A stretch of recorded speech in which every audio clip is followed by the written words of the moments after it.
My daughter Kimberly has always been a disappointment to this family. The words hit me like a slap across the face, broadcast live on Channel 7 News to half the state. I stood frozen in my cramped studio apartment, coffee mug trembling in my hands, as my father's voice filled the room. She struggled with personal issues, made poor choices, and frankly, she's become something of a family disgrace. My wife Sarah and I have tried everything, but sometimes you have to accept that not every child will live up to your values. The camera panned to show my perfect sister Lana nodding sympathetically beside him, her hand resting supportively on his arm. She looked radiant in her navy blazer, every inch the governor's daughter she was born to be. Fortunately, Dad continued, his politician's smile never wavering, Lana has shown us what true family loyalty looks like. She'll be joining my campaign as youth outreach coordinator. I'm Kimberly, by the way, 29 years old, and apparently the black sheep of the Stanley political dynasty. At least, that's what my father just told the entire state of Pennsylvania. The reporter leaned forward eagerly. Governor Stanley, some critics say you're being harsh toward your own daughter. Sometimes tough love is necessary, Dad interrupted smoothly. I won't compromise my principles or this campaign by pretending otherwise. The people of Pennsylvania deserve honesty, even when it's painful. I grabbed the remote and stabbed the power button so hard I thought it might break. The screen went black, but the damage was already done. My phone was already buzzing with notifications, texts, missed calls, social media mentions. The vultures were circling. 20 minutes later, I was standing in my parents' marble foyer, still wearing yesterday's jeans and a wrinkled sweater. The house felt like a mausoleum, all cold surfaces and family portraits that somehow never included me. You've got some nerve showing up here, Lana said, clicking across the marble in her designer heels. She'd changed into a different outfit since the press conference, a cream-colored dress that probably cost more than my rent. I want to talk to him. He's in meetings all afternoon. Campaign strategy. She examined her manicured nails. You know, important stuff. Lana, he just destroyed me on live television. He told the truth. Her voice was ice cold, but I caught something flickering in her eyes. Guilt, maybe. Or fear. The truth? What truth? That I'm a disappointment because I didn't want to be his political puppet? You're being dramatic. Am I? Because last I checked, getting a master's degree in social work and helping kids in foster care wasn't exactly a criminal offense. She turned away, but not before I saw her jaw tighten. You know what you did.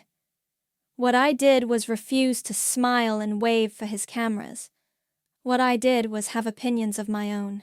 Keep your voice down. Mom appeared at the top of the staircase, gripping the banister like it was the only thing keeping her upright. Sarah Stanley, former beauty queen, current political wife. She looked exhausted.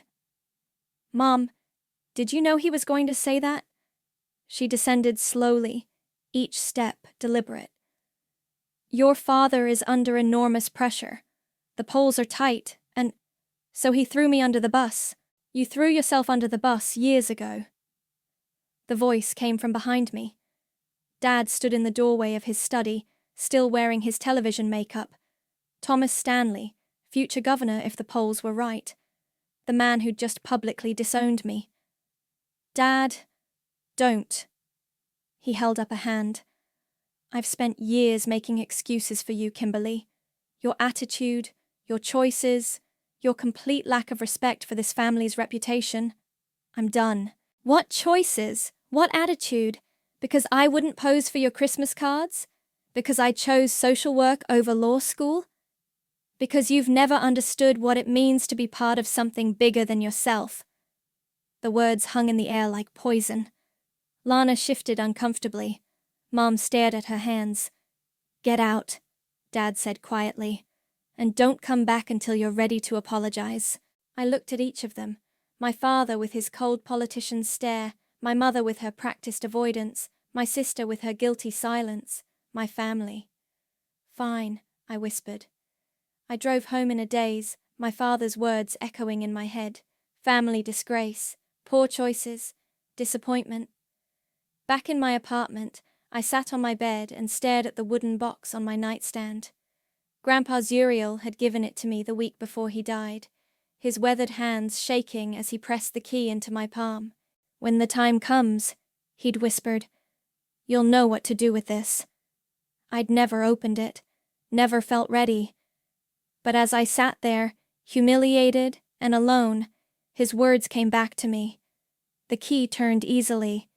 Inside, beneath layers of tissue paper, lay a stack of leather-bound journals. Grandpa's careful handwriting filled every page. I opened to the first entry and read the date, 30 years ago. Then I read the first line, and my jaw dropped. Thomas embezzled $50,000 from the children's charity today. I spent the next 3 hours reading, my coffee growing cold as I turned page after page of my grandfather's meticulous handwriting. Each entry was dated, detailed, damning. Thomas threatened City Councilman Rodriguez today, said his construction permits might face unexpected delays if he didn't vote the right way. Found receipts in Thomas's office. Campaign funds used for family vacation to Bermuda. $15,000. Sarah knows about the affairs but stays silent. The Hendricks woman, the campaign volunteer, now the mayor's wife. Thomas collects secrets like trophies.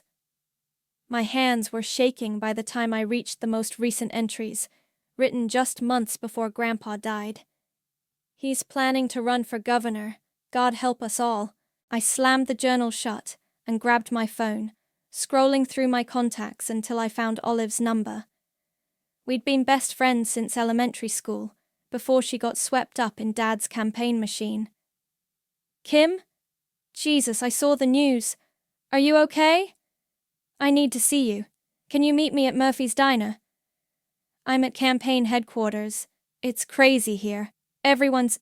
Olive, please, it's important. A pause. Give me an hour. Murphy's Diner sat on the edge of town, the kind of place where truckers and insomniacs went for coffee and anonymity. I chose a corner booth and ordered pie I didn't want, watching the door until Olive slipped inside. She looked different, polished. Her wild curls were tamed into a professional bun, and she wore a crisp blazer that screamed, "Campaign staffer." "You look like hell," she said, sliding into the booth across from me. "Thanks. You look like you drank the Kool-Aid."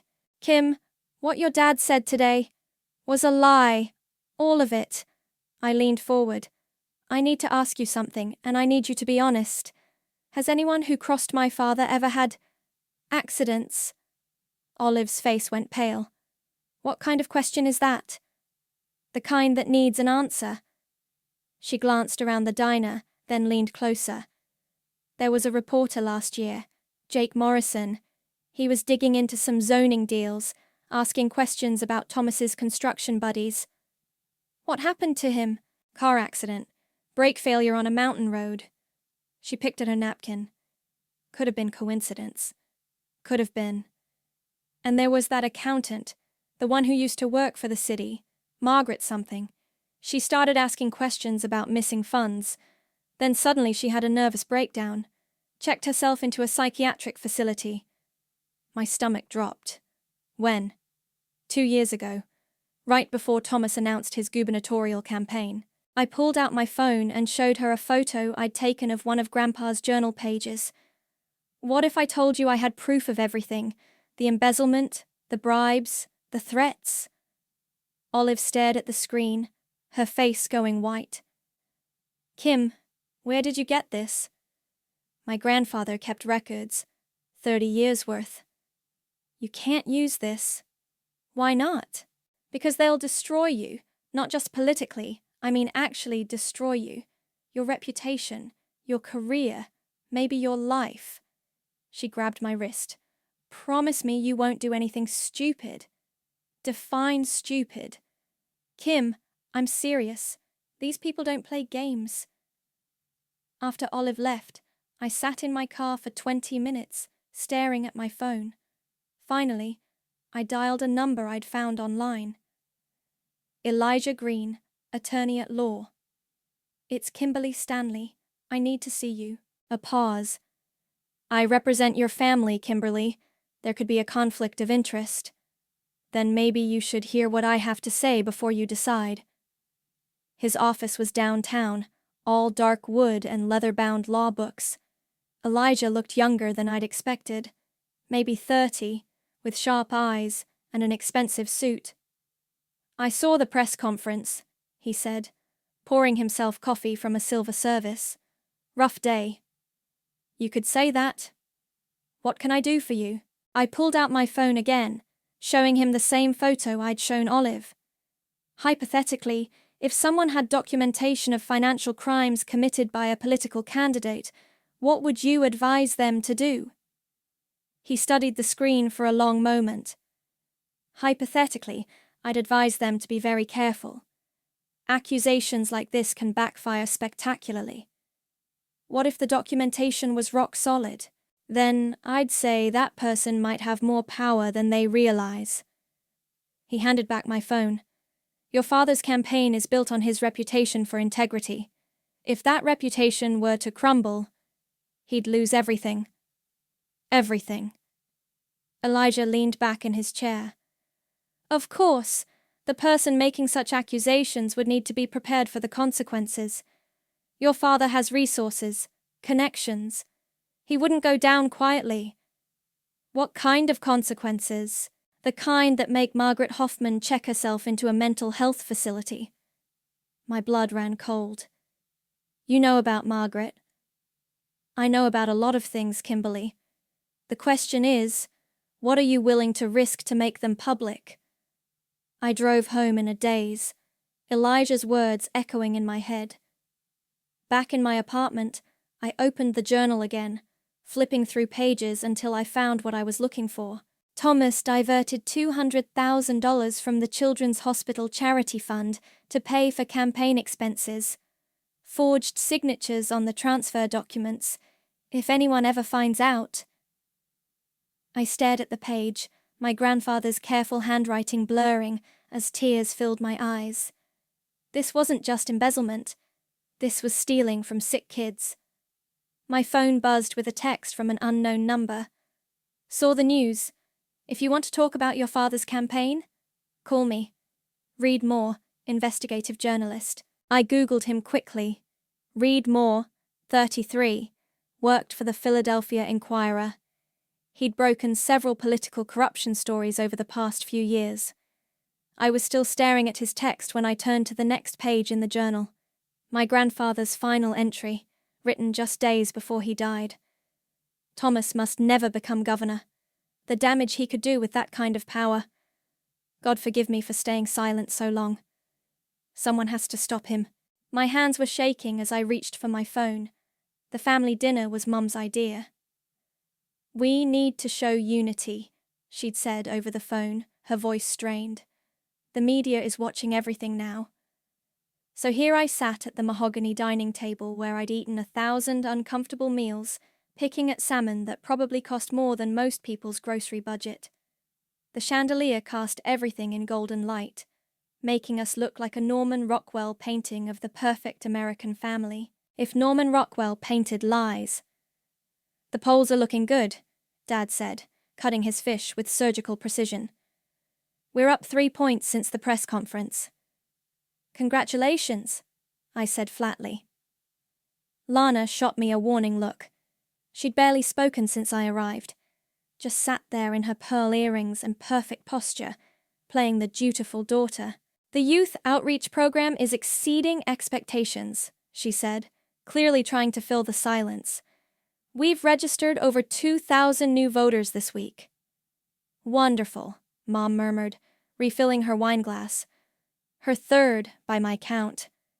Kimberly, Dad said, his voice taking on that politician's tone he used when cameras were rolling. I hope you understand that what I said yesterday wasn't personal. Sometimes leadership requires difficult decisions. Difficult decisions, I repeated. Is that what we're calling it? Thomas, please, Mom said quietly. No, Sarah, she needs to hear this. He set down his fork and looked directly at me. I've built my career on integrity, on being honest with the people I serve. I won't compromise that, not even for family. The irony was so thick I could choke on it. Integrity. Right. You have something to say. Say it. I glanced at Lana, who was staring at her plate like it held the secrets of the universe. I'm just wondering what Grandpa would think about all this. Dad's jaw tightened. Your grandfather was a good man, but he didn't understand modern politics. Maybe he understood more than you think. What's that supposed to mean? Nothing. Forget it. The silence stretched until Mom cleared her throat. Lana, tell us about the fundraiser next week. 500 guests confirmed, Lana said, her voice too bright. The Marriott Ballroom. We're expecting to raise over 200,000. From the same donors who've been supporting Dad for years, I asked. Among others, Dad said carefully. Must be nice, having such loyal friends. People who understand the importance of mutual support. Dad's eyes narrowed.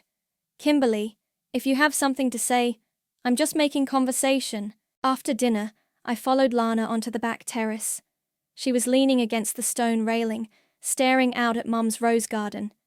You're playing with fire, she said without turning around. Am I? Whatever you think you know, whatever you think you're going to accomplish, it won't work. It'll just destroy all of us. Maybe some things need to be destroyed. She spun around, and for the first time in years, I saw real emotion in her face. Fear. Do you have any idea what it's like? The pressure? Every word I say, every outfit I wear, every person I date, it's all scrutinized, analyzed, judged. So why do it? Because it's who I am. It's who we are. The Stanley name means something. Yeah, it means something all right. Kim, please. Her voice cracked slightly. I know you're angry about yesterday, but Dad's under enormous stress. The campaign, the media attention. This isn't about yesterday. Then what is it about? I studied her face in the porch light. My little sister, who used to sneak into my room during thunderstorms, who cried when I left for college. When had she become this polished stranger? Do you remember when we were kids, and you asked me why Dad was always so angry? He wasn't angry. He was focused. He screamed at that city councilman right in front of us. Made him cry. You were maybe 8 years old, and you asked me why Daddy was so mean. Lana's face went pale. I don't remember that. You said you were scared of him sometimes, that you pretended to be perfect because you didn't want him to yell at you like he yelled at me. Kim, stop. You told me about the time you heard him on the phone, threatening someone. You were maybe 12. You said, I said I was going to tell Mom about his girlfriend. The words hung in the air between us.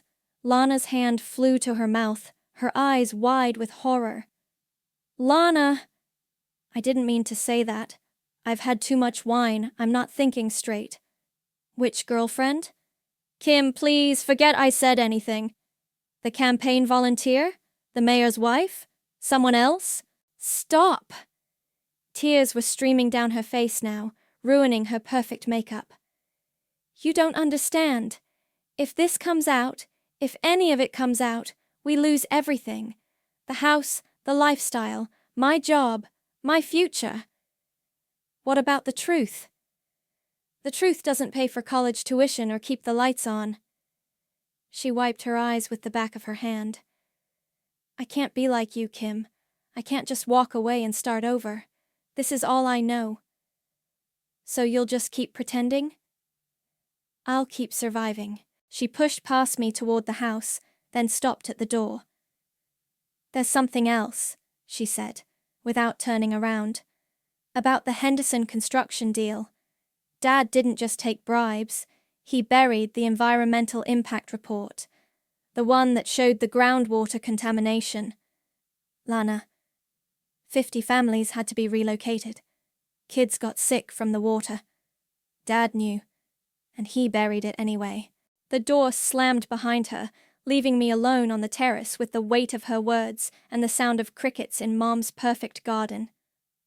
I pulled out my phone and scrolled to Reed's number. My finger hovered over the call button. 50 families, sick kids, buried reports. I pressed call. Reed Moore. It's Kimberly Stanley. We need to talk. Reed met me at a 24-hour diner on the outskirts of town, the kind of place where the coffee was strong and nobody asked questions. He looked exactly like his photo. Rumpled shirt, 5 o'clock shadow, the tired eyes of someone who'd seen too much. You sounded rattled on the phone, he said, sliding into the booth across from me. I have information about my father's campaign, about things he's done. What kind of things? I pulled out a photocopy I'd made of one of Grandpa's journal pages. Not the most damaging one, but enough to get his attention. Financial irregularities, going back years. Reed studied the page, his expression growing more serious. Where did you get this? My grandfather kept detailed records. Your grandfather, who died 6 months ago, Zuriel Stanley, former city planning commissioner.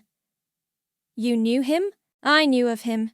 Reputation for being honest, which was rare in city politics back then. Reed looked up from the page. This handwriting, these details, if this is authentic, it's explosive.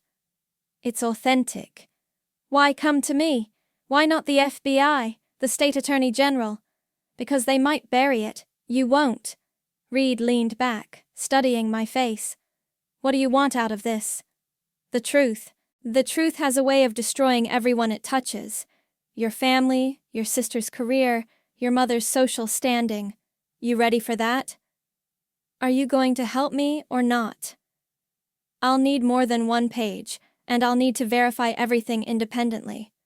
I can get you more. How much more? 30 years worth. Reed's eyes widened. Jesus, your grandfather was documenting corruption for 3 decades? He was waiting for the right moment. I think that moment is now. We talked for another hour, Reed asking careful questions about dates, names, amounts. By the time we parted ways, I felt like I'd crossed a line I couldn't uncross. The next night, I parked 3 blocks from campaign headquarters and walked through the shadows to the back entrance. Olive had given me her keycard months ago, back when we were still friends, back when I thought I might actually help with the campaign. The building was dark except for the security lights. I made my way to the 3rd floor, where Dad's campaign offices sprawled across half the building.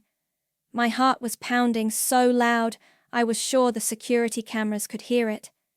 Dad's office was locked, but Virgil's wasn't. Virgil May, campaign manager, the man who'd probably suggested throwing me under the bus in the first place. His computer was password protected, but he'd left a stack of financial documents on his desk. I photographed everything with my phone: donor lists, expense reports, bank statements. Some of the numbers matched entries in Grandpa's journals perfectly. The Children's Hospital Charity Fund, the Henderson construction payments, mysterious cash withdrawals that lined up with dates Grandpa had noted bribes. Working late? I spun around, my heart stopping. Virgil stood in the doorway, his bulky frame blocking my exit.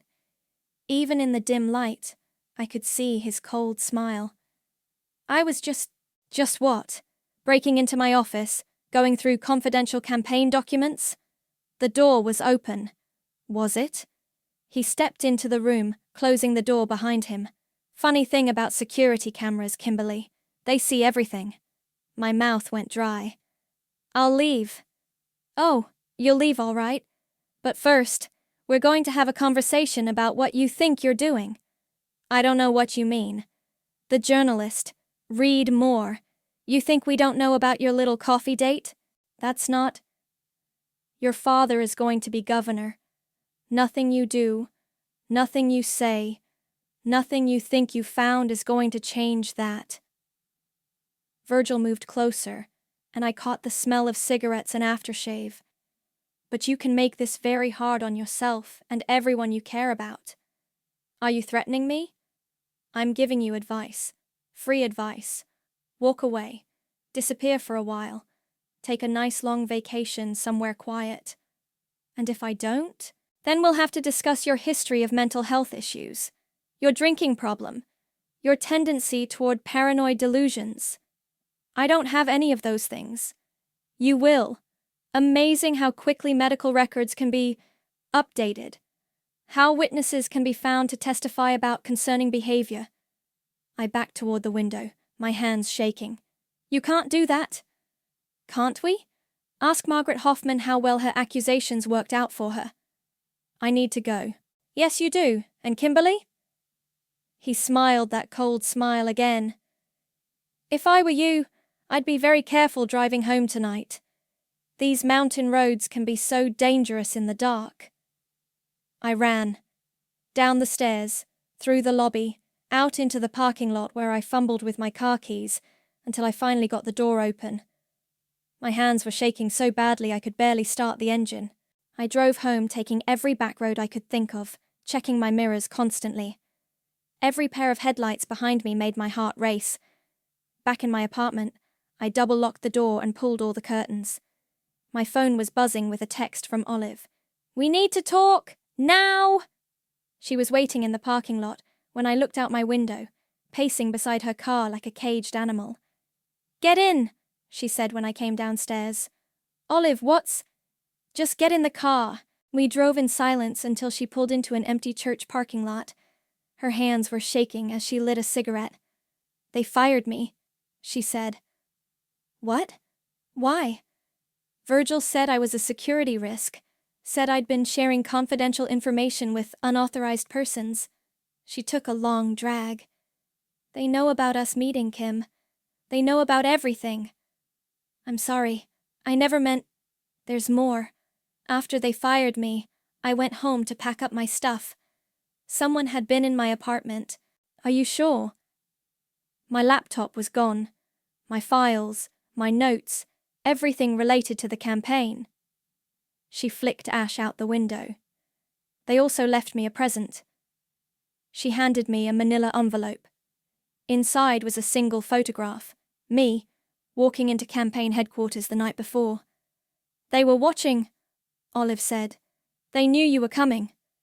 "Then why didn't they stop me?" "Because they wanted to see what you'd do. What you'd take. Who you'd give it to." She stubbed out her cigarette. "Kim, you need to finish this. Whatever you're planning, whatever evidence you have, use it now, before they shut you down completely." "What if I can't? What if it's not enough?" "Then we're all screwed." I was walking back to my apartment when I saw it, a white envelope tucked under my windshield wiper. My name was written on the front in block letters. Inside was a single sheet of paper. "End this, or you'll regret it." No signature, no return address. Just a threat, plain and simple.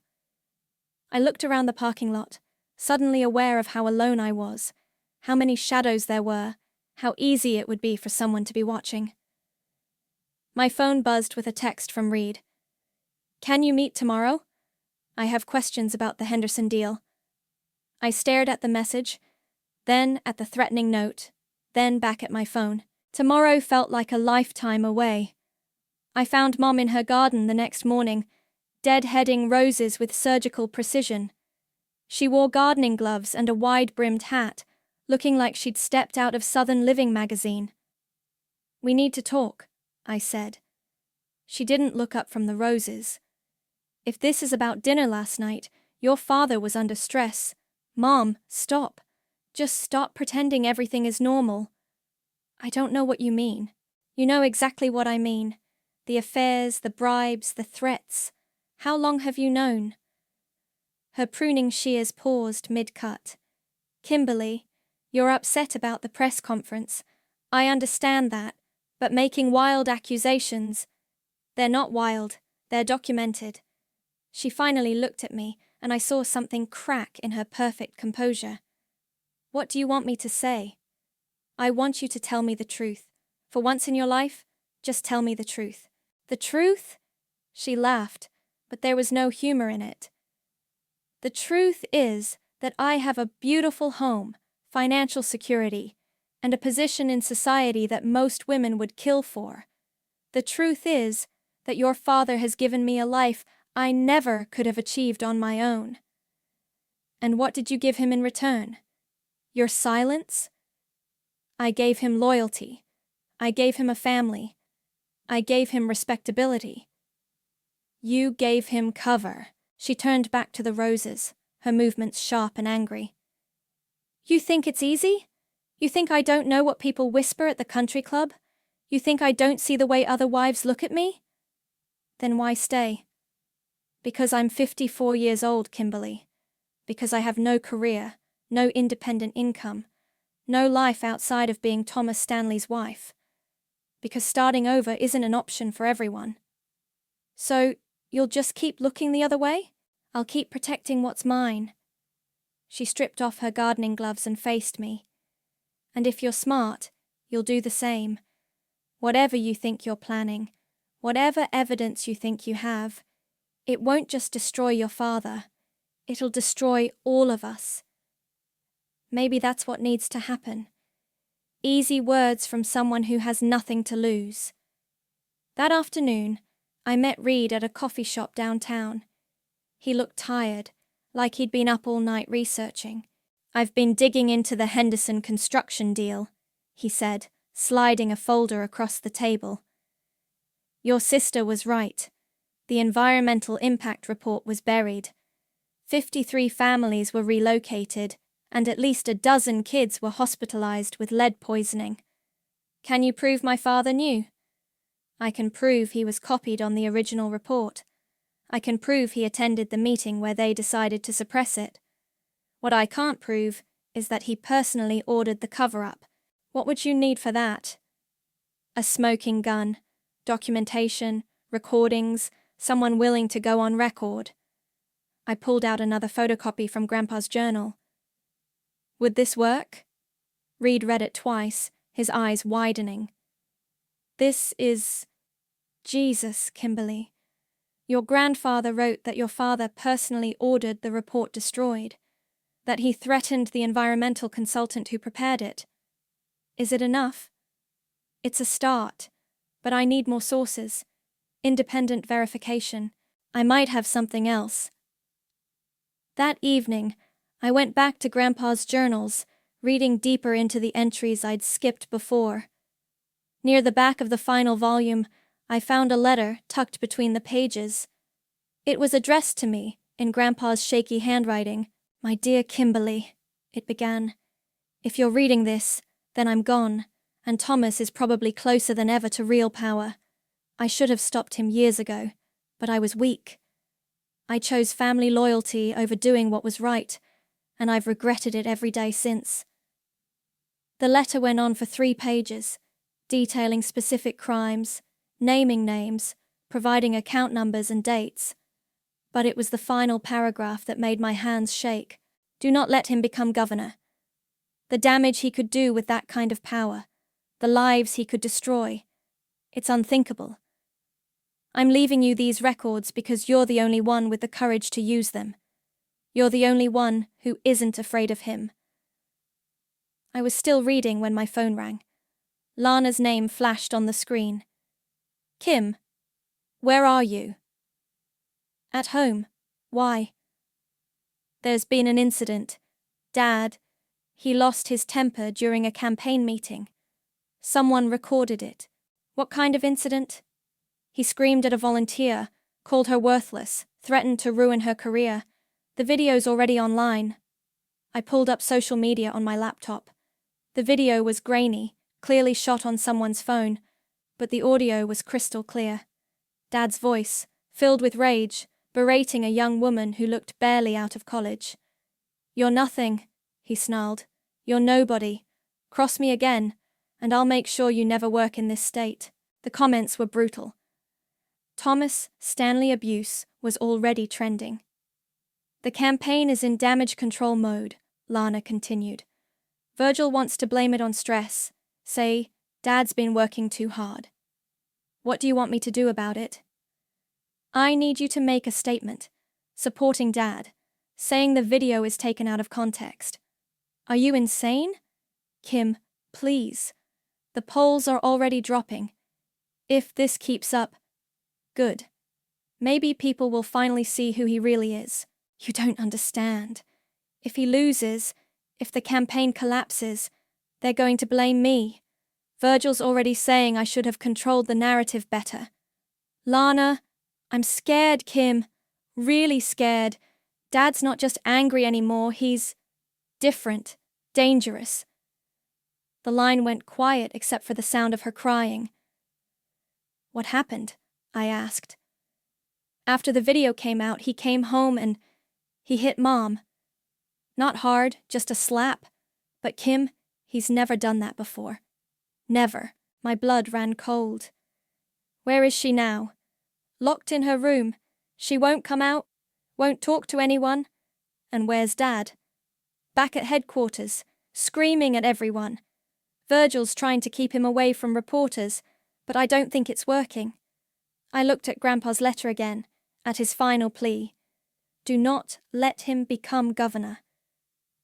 Lana, I need to ask you something, and I need you to be honest. Are you willing to tell the truth about Dad? All of it? I can't. You know I can't. Even after what he did to Mom? A long pause. What truth? What are you talking about? Everything. The bribes, the cover-ups, the threats, the real Thomas Stanley. Kim, if you're planning something, I'm planning to stop him. The question is whether you're going to help me or get out of my way. The line went dead. I sat there for a long moment, staring at my phone, at Grandpa's letter, at the video of my father's rage playing on repeat on my laptop screen. Then I called Reed. It's time, I said when he answered. I'm ready to give you everything. Reed and I spent the next 3 days holed up in his apartment, going through every page of Grandpa's journals. His dining table was covered with photocopies, bank records, and timeline charts that looked like something from a conspiracy thriller. This is incredible, Reed said, holding up a journal entry from 15 years ago. Your grandfather documented everything. Dates, amounts, witnesses. It's like he was building a legal case. He was waiting for the right moment. Well, that moment is now. The debate is tomorrow night, and after that video of your father losing his temper, the media's hungry for more dirt. How do we do this? I'll be in the press pool for the debate. When the moderator opens it up for questions, I'll ask about the Henderson construction deal. Once your father denies it, I'll present the evidence. He'll try to discredit the source. Let him try.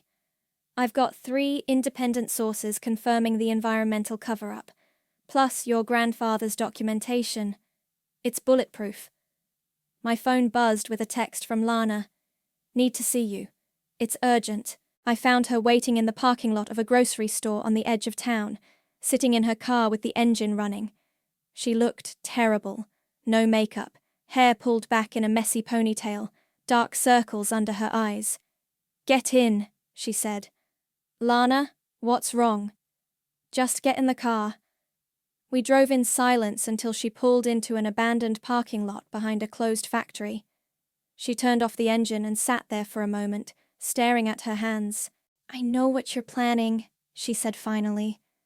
What are you talking about? The journalist. The evidence. I know you're going to try to destroy Dad at the debate tomorrow. How do you... Because I'm not stupid, Kim. I've been watching you, watching him, watching everything fall apart. She looked at me with red-rimmed eyes. I can't let you do it. Lana, I took them. Took what? The journals. I broke into your apartment this morning while you were out. I took Grandpa's journals and gave them to Dad. The world seemed to tilt sideways. You what? I had to. Don't you understand? If this comes out, it doesn't just destroy him. It destroys all of us.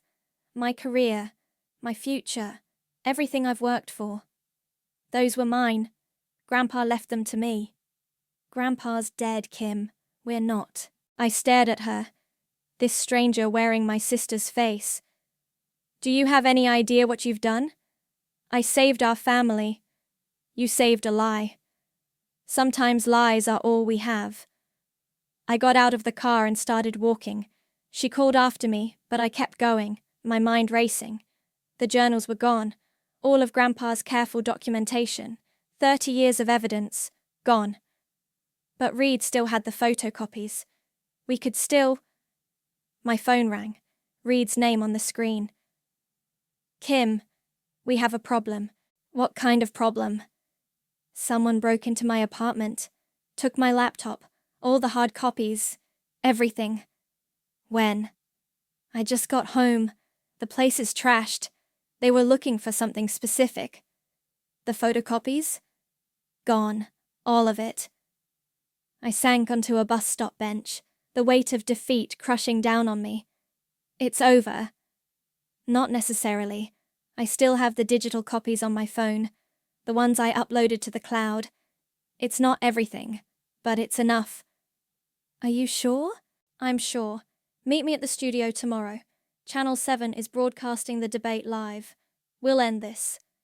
That evening, I sat in my apartment staring at the empty space where Grandpa's journals used to be. My phone kept buzzing with calls from unknown numbers. Reporters who'd somehow gotten wind of the story, probably. Then I saw a familiar name. Virgil. Congratulations, he said when I answered. You almost pulled it off. I don't know what you're talking about. Sure you don't. Your little sister came through in the end, though. Family loyalty. It's a beautiful thing. What do you want? To make you an offer. Tomorrow night, after your father wins the debate and this whole mess blows over, you're going to disappear. Take a nice long vacation. Europe, maybe. Asia. Somewhere far away. And if I don't? Then we'll have to discuss your recent breakdown.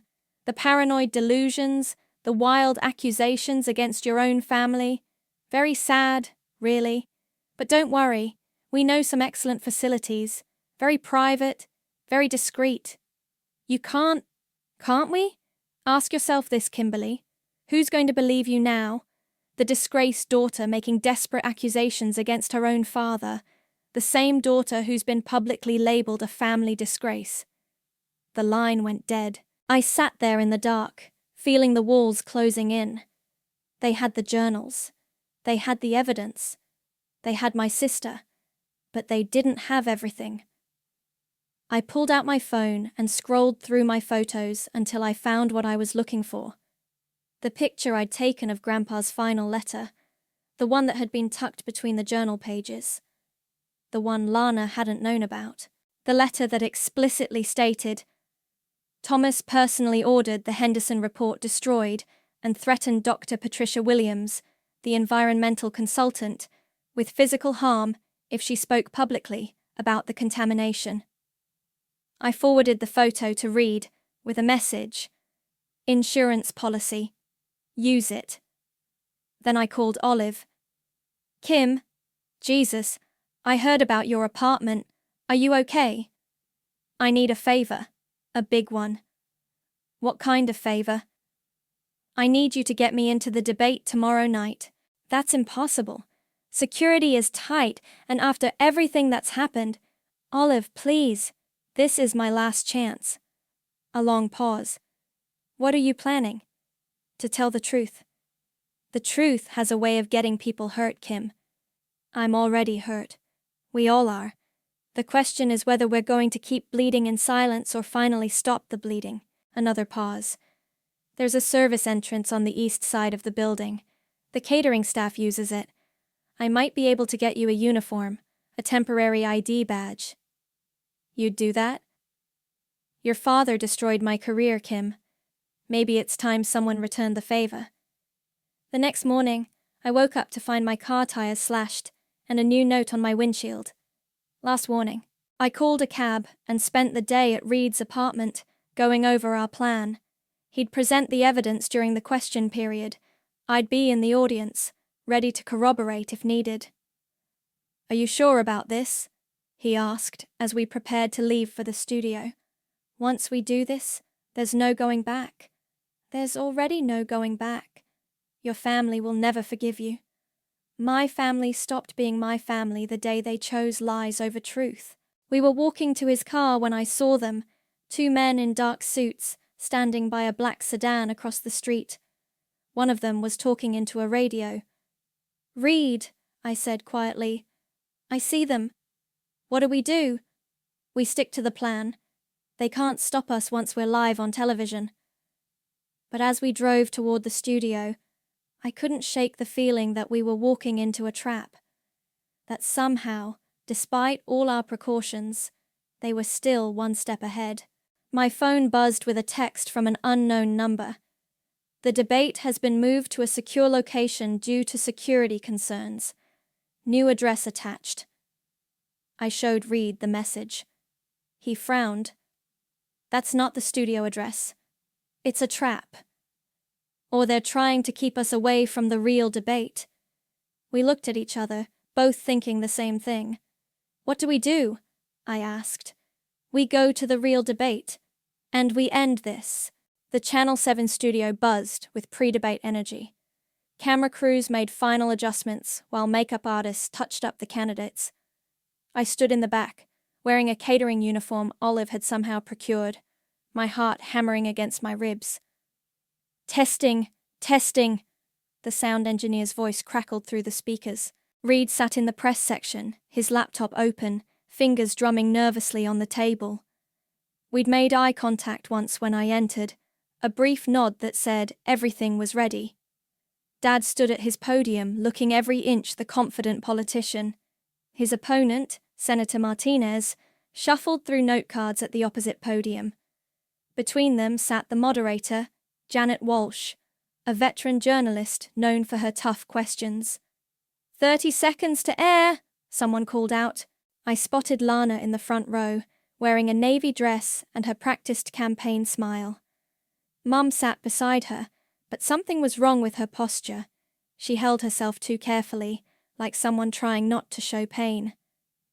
Good evening, I'm Janet Walsh, and welcome to the final gubernatorial debate, the moderator began as the red light flashed on. Tonight, we'll discuss the issues that matter most to Pennsylvania voters. The first 20 minutes were standard political theater: healthcare, education, taxes. Dad performed flawlessly, hitting his talking points with practiced ease. But I could see the tension in his shoulders, the way his eyes kept scanning the press section. We'll now open the floor to questions from our press pool, Janet announced. Read more from the Philadelphia Inquirer. Reed stood up, and I saw Dad's jaw tighten almost imperceptibly. Congressman Stanley, there have been allegations regarding your involvement in the Henderson construction project 15 years ago, specifically that you suppressed an environmental impact report that showed groundwater contamination. Can you address these claims? That's completely false, Dad replied smoothly. I've always been committed to environmental protection. These are desperate attacks from my political opponents. I have documentation suggesting otherwise, Reed said, pulling out a folder, including testimony from Dr. Patricia Williams, the environmental consultant who prepared the original report. Dad's face went pale. I don't know who this Dr. Williams is, but she's the consultant you personally threatened when she tried to go public about the contamination, Reed continued. The same consultant who's now willing to testify that you ordered the report destroyed. This is outrageous, Dad sputtered. I've never threatened anyone. Then how do you explain this? Reed held up a blown-up copy of Grandpa's letter, the one that explicitly detailed Dad's threats against Dr. Williams. The camera zoomed in on the handwriting, clear enough for viewers to read. This appears to be a letter from your late father, Zuriel Stanley, documenting your actions regarding the Henderson project. Are you saying your own father was lying? The studio went dead silent. Dad stared at the letter, his mouth opening and closing like a fish out of water. In the front row, Lana had gone white as paper. That's not... My father was ill toward the end. Confused.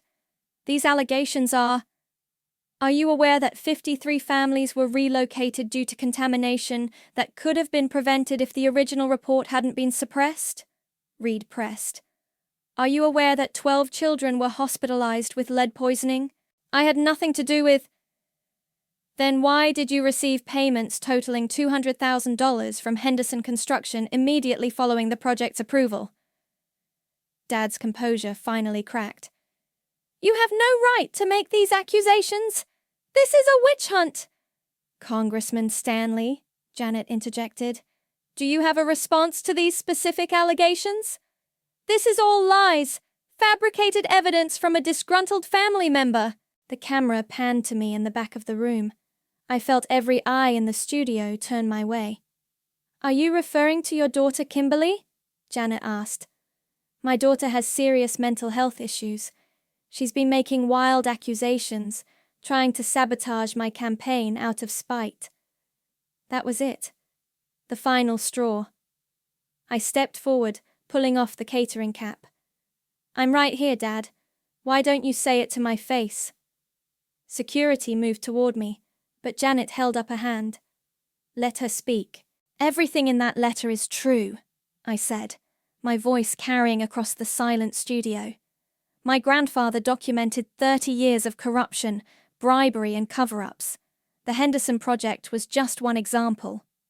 She's lying, Dad shouted. She's mentally unstable. Then explain the bank records, I shot back. Explain the payments from Henderson Construction. Explain why Dr. Williams disappeared for 6 months after she tried to go public. I don't have to explain anything to you.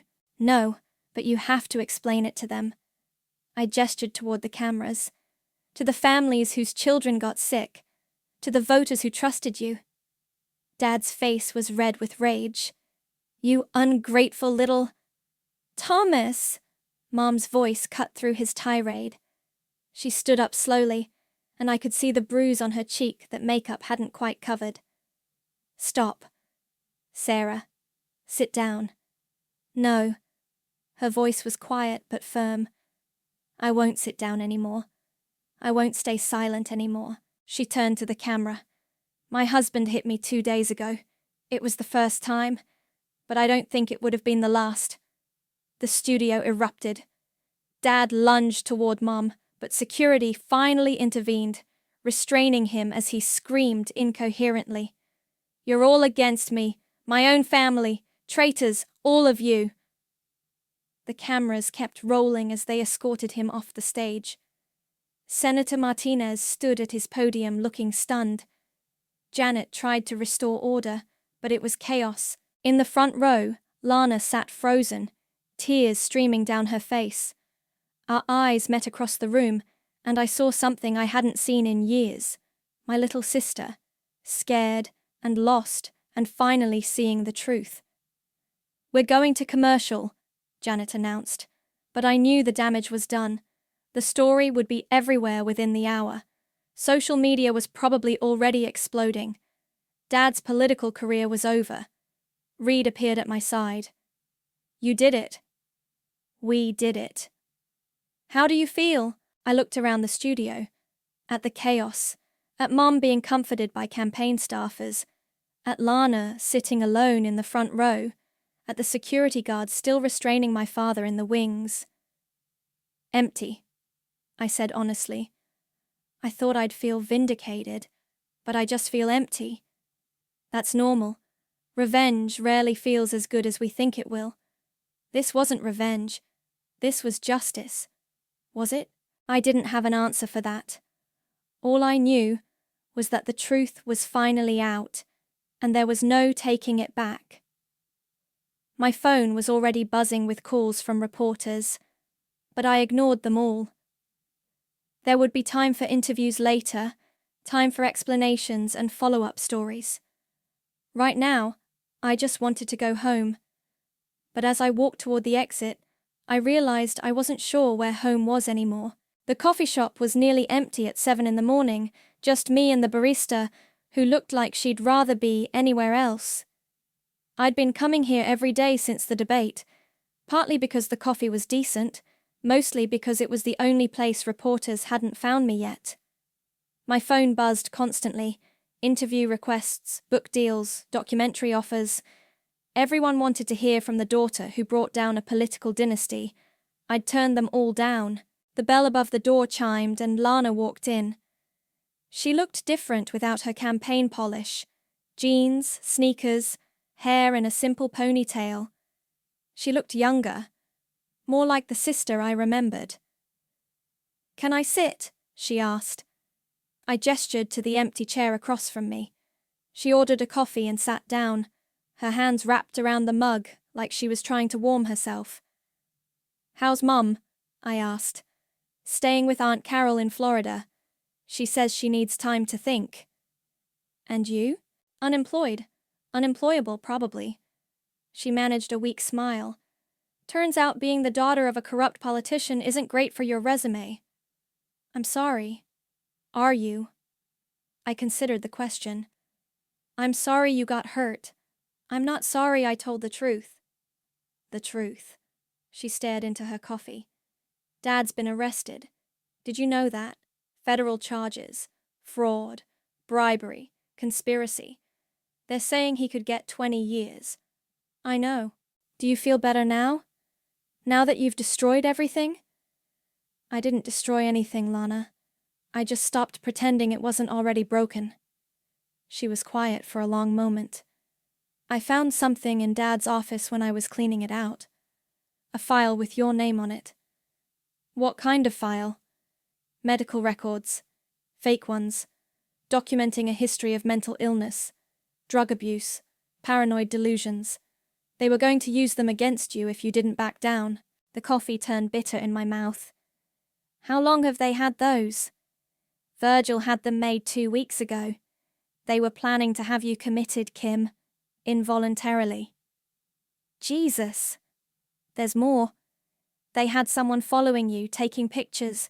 They knew about Reed, about Olive, about everything you were doing." "Why are you telling me this?" "Because I need you to understand something. When I took those journals, when I gave them to Dad, I thought I was protecting our family, but I was really just protecting a lie."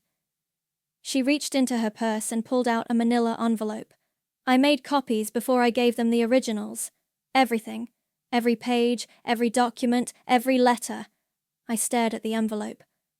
"Why?" "Insurance, I guess. Or maybe because some part of me knew this day would come."